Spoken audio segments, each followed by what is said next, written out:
E agora vamos embarcar numa viagem à Europa que você não está acostumado a ver. A Europa de joelhos, de pires na mão, atravessando como pode uma das piores crises da sua história. Pois é, o nosso correspondente Sérgio Uti foi além das análises frias dos economistas e mostra agora como a crise está abalando a vida dos cidadãos. É a primeira reportagem da série Retratos da Crise, começando por Portugal. Nos primeiros minutos em solo português, um taxista me deu a pista de que país eu iria encontrar. À noite fui caminhar e me surpreendi com a quantidade de gente dormindo na rua.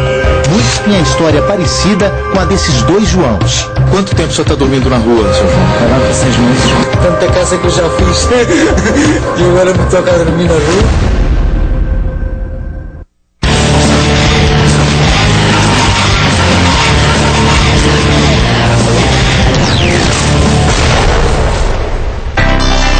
Lisboa continua linda, mas longe dos olhos dos turistas, é uma cidade tensa, preocupada. Na porta de uma agência de emprego, o segurança não me deixa entrar, mas eu encontro Liliana, que antes tinha um bom emprego. Eu tive que mudar muita coisa. Tivemos que retirar as férias. Agora não se faz férias. Fica-se cá em Portugal. Assistente social, concurso universitário, ela já pensa até em fazer faxina num Portugal cada vez mais parecido com o Brasil que ela costumava ver na TV. Portugal está a ficar cada vez mais pobre, ainda por cima com a faixa etária em que nós temos cada vez mais idosos na pirâmide, não é? E a camada jovem, a camada ativa não tem emprego.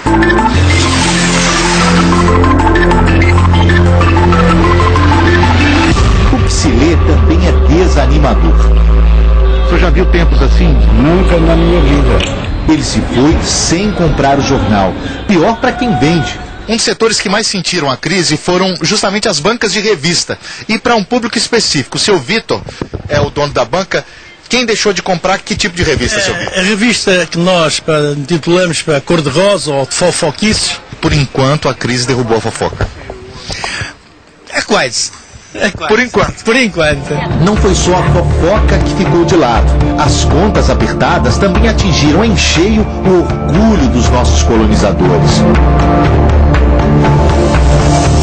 Para conseguir dinheiro, o governo aumentou os impostos e quase tudo ficou mais caro em Portugal. Inclusive, o cafezinho que os portugueses tanto gostam. As refeições também ficaram mais caras. E o resultado disso a gente pode ver nos restaurantes. É quase hora do almoço e o público sumiu. Tá faltando cliente? Onde estão os clientes? Tá faltando vocês, hein?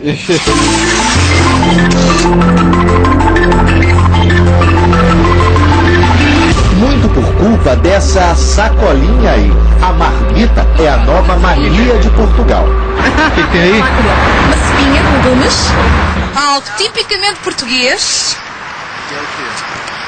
que é bacalhau com grão. O cardápio é saboroso. A vida é que não anda dando gosto. As pessoas vão sentindo mais a crise e que vão ouvindo, vão estando mais assustadas com as notícias, cada vez mais pessoas aderem ao trazer comida de casa. A classe média definitivamente aderiu à marmita. Filipa perdeu o emprego e, para não tirar os 2 filhos da escola particular, nem usa mais o carro. E agora faz a comida que eles levam para o colégio. Comem melhor e poupamos 200 euros ao final do mês. E nessas horas, até a hortinha do fundo de casa ajuda. A senhora começou a vender? Sim, eu sábado ainda faço uns truquinhos. O que vem pela frente, ninguém sabe ao certo. Deixei o país para trás com a imagem de uma senhora cantando na rua. Uma canção triste, daquelas que ficam na cabeça depois de um mergulho na nova realidade de Portugal.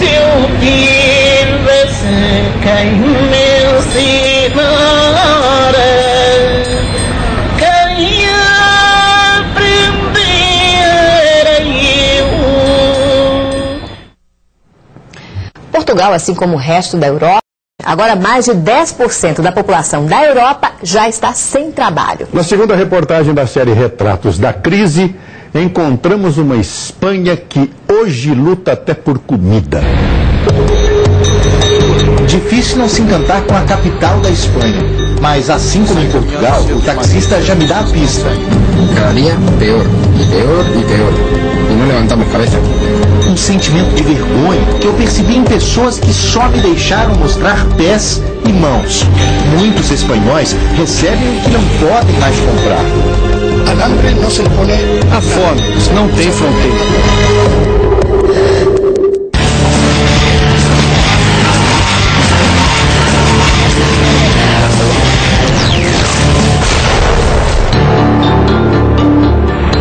Prédio suntuoso de Madrid há uma fila que cresce a cada dia. É onde está Juan, um equatoriano que faz parte do grupo de milhões que vieram, trabalharam, fizeram família, mas agora o emprego se foi, o dinheiro que sobrou mal dá para o aluguel. Não temos mais condições de comprar comida diária. No meu caso, tenho 2 filhos. E essa é uma ótima ajuda para nós que estamos desempregados. A entrevista interrompida pela campainha é hora de buscar a comida oferecida pela igreja. Esse lugar é muito conhecido dos imigrantes. Eram eles que precisavam de auxílio antigamente. Hoje, metade do público que passa por esse portão é espanhol. Gente que perdeu o emprego e agora precisa de ajuda para comer. Num país onde a riqueza é tão exposta, a pobreza se esconde de vergonha. Engenheiros, comerciantes, cozinheiros, gente que tinha carro, casa e agora se vê nessa situação. Famílias desintegradas. São famílias inteiras desintegradas. Não há trabalho para a mulher nem para o homem. Não se tem dinheiro para pagar as hipotecas e acabam tirando o apartamento das pessoas.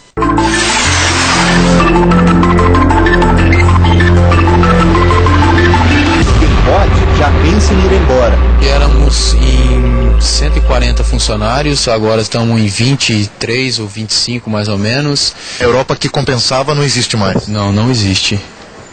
Não existe, acabou. Que voltas esse mundo dá, pensam os mexicanos. Hoje, eles é que vão gastar dinheiro na Espanha.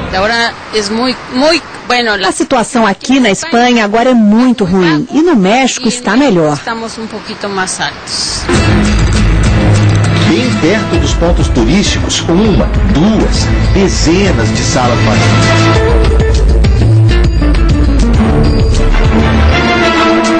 Quanto mais a gente anda por Madrid, mais cenas assim a gente vê. Aqui uma loja fechada e aqui 2 sinais da crise. Além da loja fechada, um colchão que provavelmente serve para alguém dormir durante a noite.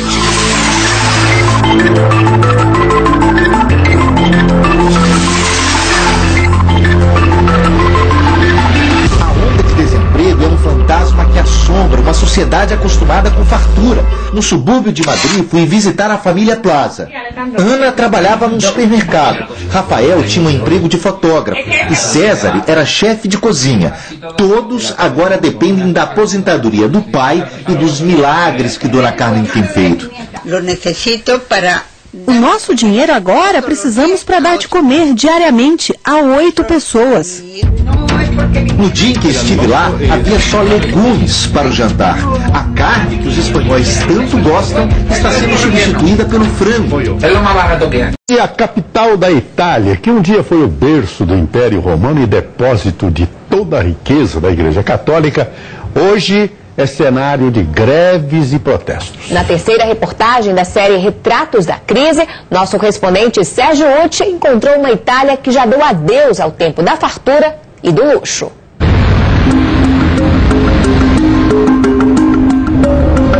Roma me recebeu assim. Tem um monte de táxi, todos os táxis parados.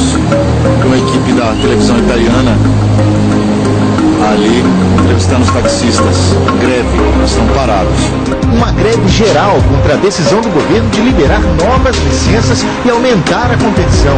Num país em crise, o medo deles é ficar sem passageiros.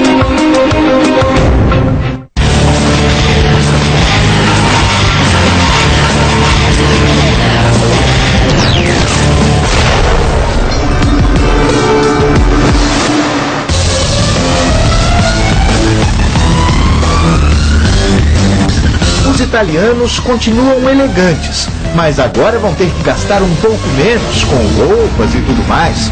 Até a família dessa guia turística parou de viajar. Sim, decisamente.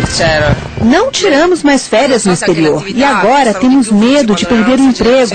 Não há mais projetos futuros. Não há quem não reclame.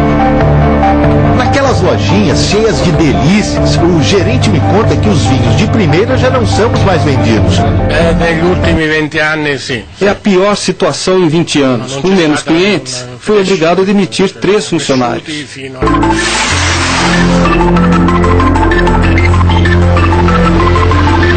A impressão que a gente tem conversando com muitas pessoas aqui na Itália é que a vida não vai ficar exatamente ruim, mas vai ficar um pouco menos exuberante do que era antes.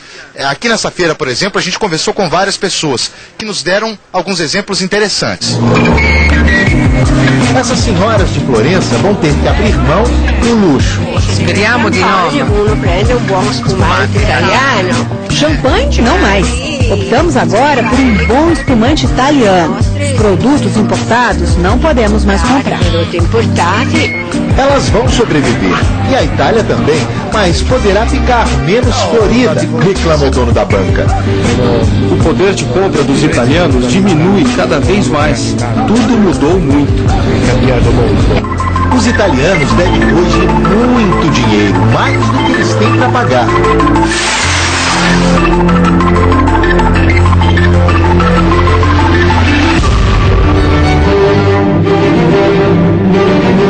A crise atingiu as homenagens que a santa recebia e até a venda de santinhos e terços. Há 30 anos o senhor trabalha com isso. Essa é a pior fase, o pior tempo. Não são só os hábitos que mudam, a percepção das pessoas também, no caso da Itália, até para assuntos que para eles são muito importantes, como o Vaticano. Muitos italianos já começam a se perguntar por que, se eles pagam taxas cada vez mais caras, o Vaticano também não pode fazer o mesmo. Um sentimento que ganha força até entre os turistas católicos. Eu acho que a igreja também deve se envolver, deve participar e dar a sua contribuição. O berço histórico da humanidade, que ensinou a democracia e a política para o mundo, agora distribui sopa em praça pública. Na quarta reportagem da série Retratos da Crise, nosso correspondente Sérgio Uti nos mostra a Grécia, que é hoje a vilã da União Europeia. Em uma Grécia de paisagens lindas, foi difícil desviar o olhar dos problemas. E o taxímetro da crise prende a minha atenção. Doutora, vendem a arma, peço vendem a noite todo, vem a Oscar.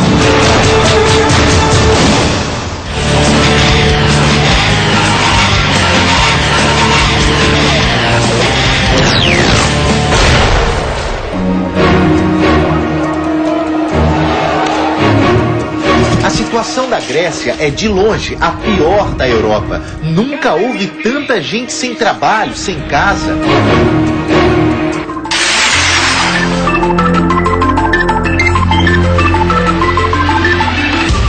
O abrigo dos imigrantes agora é frequentado por gregos, gente que não tem mais nada e que luta para não perder a dignidade. Essa é uma cena bastante conhecida dos brasileiros e que fica cada vez mais comum aqui na Grécia. O governo não admite, mas essa praça foi fechada para que não se transformasse num grande dormitório. A situação é tão grave que há distribuição de comida nas praças e poderia ter muito mais gente se não fosse um problema. Nós temos que pedir para as pessoas comerem. Elas não vêm por vergonha. Muitos estão em casa, sem água, sem energia. Há centenas de lojas fechadas, sinal de milhares de empregos a menos. Loja vazia, desconto. Mas não adianta. Esse senhor me contou que só passa aqui para olhar. Para piorar a situação, o governo da Grécia gasta um dinheirão para manter estruturas como essa aqui. São estádios e ginásios da Olimpíada de 2004. muitos agora estão sem uso ou abandonados. Caso também do antigo aeroporto de Atenas, que seria aproveitado, mas que também está jogado às moscas. Por trás da beleza de uma sociedade tão antiga e importante está um dos casos de gastança mais irresponsáveis da história.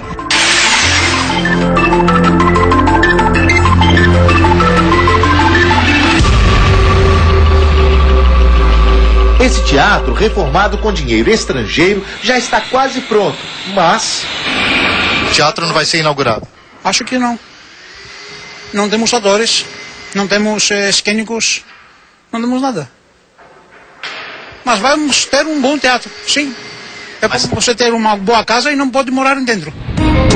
Sem dinheiro, o governo aumentou todos os impostos, o que fez com que produtos como pão e leite dobrassem de preço. Olha ali, é claro, aumentou o número de pessoas que roubam no supermercado, a segurança está enlouquecida. Os pobres ficaram mais pobres e a classe média perdeu o vidão que tinha. De um casarão para receber os amigos, com quintal para as crianças, para um apartamentozinho de 2 quartos. Carne só de vez em quando. Macarrão era o cardápio quando eu visitei a casa de Dimitri, funcionário público. A nota de 50 foi o que restou. Tenho que me virar com esse dinheiro pelas próximas 2 semanas. A nossa renda mensal caiu pela metade. Num cenário tão difícil e confuso, um cão de rua ganhou destaque. Lucânicos, salsicha na tradução, costuma avançar contra os policiais nas manifestações contra os cortes do governo. Para um país que já produziu tantos nomes importantes, não há nada mais irônico do que ter um cachorro como ídolo.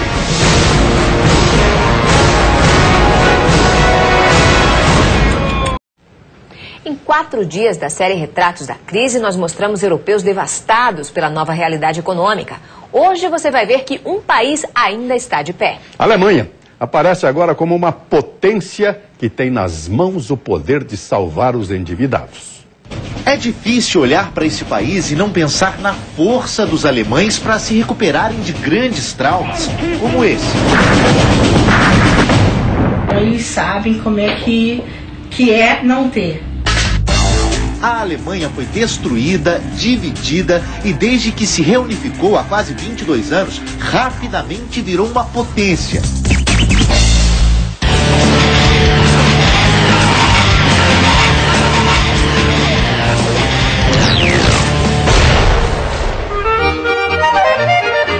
O alemão gosta de cerveja, de comer salsicha, adora velocidade. Mas sabe que não dá para ficar curtindo a vida o tempo inteiro. Um trabalhador alemão economiza, em média, 11% do que ganha. No Brasil, por exemplo, essa poupança é de 4,5%. Essa preocupação em gastar com responsabilidade também se reflete no governo e na visão de quem é de fora e convive há muito tempo com eles, como Nívia, que há 23 anos tem uma lojinha de produtos brasileiros em Frankfurt. Só gasta se tiver sobrando, se não tiver, não gasta. O alemão é pão duro? Pouco. Não é que eles não tenham problemas, eles têm sim, mas muito menos que os outros. Os 17 países que integram a zona do euro podem ser comparados a uma sala de escola. Cada um tem suas obrigações, dever de casa, trabalho de pesquisa. Os alemães, como sempre, foram mais aplicados, mais organizados.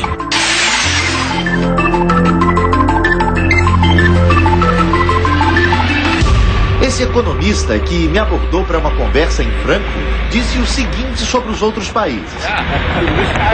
Eles têm que ser um pouquinho alemães, ter mais estabilidade, têm que investir, não apenas consumir. A rigidez e a disciplina deles não vão salvar o mundo. Mas se ri melhor quem ri por último, o resto da Europa deve estar agora ouvindo a gargalhada dos alemães. E a boa notícia